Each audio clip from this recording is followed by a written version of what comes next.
സംസ്ഥാനത്ത് വീണ്ടും അമീബിക് മസ്തിഷ്ക ജ്വരം ബാധിച്ച് ഒരു മരണം.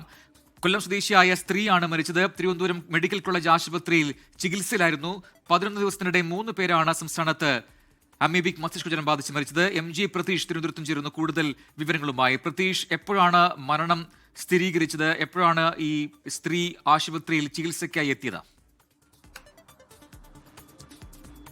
പ്രജിൻ, സംസ്ഥാനത്ത് അമീബിക് മസ്തിഷ്ക ജ്വരം വലിയ ആശങ്കയുണ്ടാക്കുന്നുണ്ട്. തിരുവനന്തപുരം മെഡിക്കൽ കോളേജിൽ 4 പേരാണ് ചികിത്സയിൽ ഉണ്ടായിരുന്നത്. അതിൽ ഒരാളുടെ മരണമാണ് ഇന്ന് വൈകിട്ട് സ്ഥിരീകരിച്ചത്.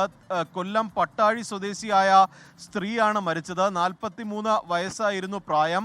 ഈ സെപ്റ്റംബർ 23-ന് തിരുവനന്തപുരം മെഡിക്കൽ കോളേജിൽ നടത്തിയ പരിശോധനയിലാണ് ഈ സ്ത്രീക്ക് അമീബിക് മസ്തിഷ്ക ജ്വരം സ്ഥിരീകരിച്ചത്. തുടർന്ന് ഈ ചികിത്സയിൽ അവിടെ തുടരുകയായിരുന്നു. ഈ കഴിഞ്ഞ ദിവസങ്ങളിൽ ആരോഗ്യസ്ഥിതി ഗുരുതരമായി. ഇന്ന് ഉച്ചയോടുകൂടി മരണം സംഭവിച്ചു എന്നതാണ് ആശുപത്രിയിൽ നിന്ന് അറിയാൻ കഴിയുന്നത്. ഈ ഒരു മാസത്തിനിടെ, അതായത് 11 ദിവസത്തിനിടെ 3 മരണമാണ് അമീബിക് മസ്തിഷ്ക ജ്വരമായി റിപ്പോർട്ട് ചെയ്യപ്പെടുന്നത്. വലിയ ആശങ്ക ഇക്കാര്യത്തിൽ ഉണ്ടാക്കുന്നുണ്ട്. ഇതോടുകൂടി തന്നെ ഈ വർഷം ഉണ്ടായ മരണങ്ങളുടെ എണ്ണം 24 ആയിട്ടുണ്ട്. 100ഓളം പേർക്കാണ് ഈ വർഷം സംസ്ഥാനത്ത് അമീബിക് മസ്തിഷ്ക ജ്വരം സ്ഥിരീകരിച്ചിട്ടുള്ളത്.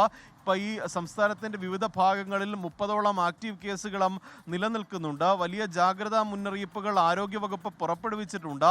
ഈ രോഗം സ്ഥിരീകരിച്ചാൽ മരണനിരക്ക് വളരെ കൂടുതലാണ്. അതുകൊണ്ടാണ് ഈ പെട്ടെന്ന് രോഗികൾ ഗുരുതരാവസ്ഥയിലേക്ക് പോകുന്നതും മരണം സംഭവിക്കുകയും ചെയ്യുന്നത്. എന്തായാലും തിരുവനന്തപുരം മെഡിക്കൽ കോളേജിൽ ചികിത്സയിൽ കഴിഞ്ഞിരുന്ന 4 പേരിൽ ഒരാളുടെ മരണമാണ് ഇന്ന് റിപ്പോർട്ട് ചെയ്തിരിക്കുന്നത്. പ്രജിൻ.